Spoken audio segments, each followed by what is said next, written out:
গ্রামে বাস করত মিনা নামে একজন মেয়ে। তার ছিল একটি সুন্দর টিয়া পাখি।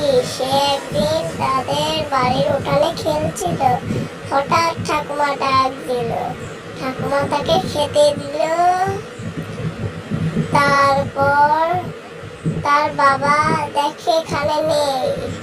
সে খেলছিল। তারপরেও সে খেলতে খেলতে একটু দূরে গিয়ে লক্ষ্য করল তার বাবা গরুর কাছে। সে গিয়ে তার বাবাকে সাহায্য করতে চাইলো। এই জন্য সে গরুকে খাওয়াচ্ছিল, তার বাবা দুধ দোয়াচ্ছিল।